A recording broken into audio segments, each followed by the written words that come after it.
Look at this man, Ming, who controls the economic lifeline of half the country. The richest man, but pretends to be a poor plumber with $25 an hour, with only one purpose, is to marry the woman who works in the school cafeteria. And all this starts with the genius son of the richest man. This teenager named Vespers has an outstanding IQ, Yale, Harvard, and MIT, competing for him. In order to keep Vespasian by his side, the richest man's father is willing to meet all his demands. However, whether it's a full scholarship or a sky-high scientific project, could not impress this talented teenager. Vesper only made an outrageous request. He wanted a new mother. It turns out that Wisp is Lucian's adopted son. He came back this time to find a partner for his father and get back his rightful inheritance. On the other hand, the cafeteria Lady Shala is being humiliated by her gold-digging adopted daughter Amber. Amber dislikes her adoptive mother, is a lowly cafeteria staff. She can't hold her head up in front of her classmates. Even publicly dumped the pasta made by Shala into the trash. Vesper happened to pass by. He took a bite of the discarded pasta, and it tasted like his late mother. A huge nostalgia came to his mind. Vesper immediately decided this cafeteria lady was the perfect candidate for his new mother. He immediately found Sarah, not only asked for her phone number, but also sent it to his rich father. However, Amber witnessed this scene.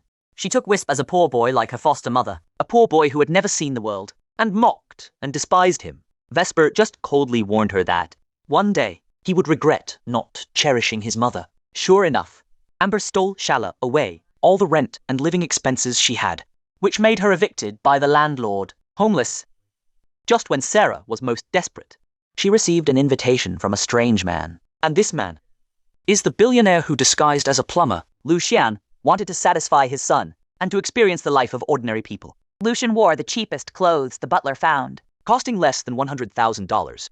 He had a hilarious blind date with Sarah.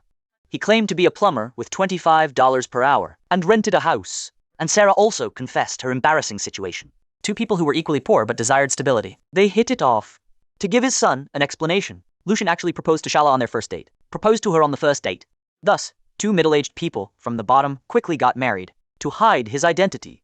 The richest man, Lucianen, even used his villa. He exchanged it for a small and pitiful room, as their wedding room. Salad, who moved into the new home, soon found something wrong. The husband, who claimed to be a plumber, couldn't even find a plate, and even wanted to use the remote to open the manual curtain. He was a giant baby who couldn't do anything. Although Sarah was full of doubts, but was still moved by Lucian's clumsiness and sincerity, moved by him. However, her peaceful life was soon disrupted. Ambai's noble school was going to hold a parent-teacher meeting. He strictly forbids her to attend, for fear that the cafeteria lady and plumber stepfather would embarrass him in front of the whole school, and cruelly mocked Shala, the old clothes covered in oil stains. Her mother's dignity was trampled on. Salad was determined to fight for herself. She mustered up the courage to ask Lucian to buy a new dress at Costco. Lucian looked at his wife with mixed feelings. He didn't take Sarah to a cheap supermarket. Instead, he walked directly into a top luxury store under his own group. However, their simple attire immediately drew disdain of the snobbish clerk.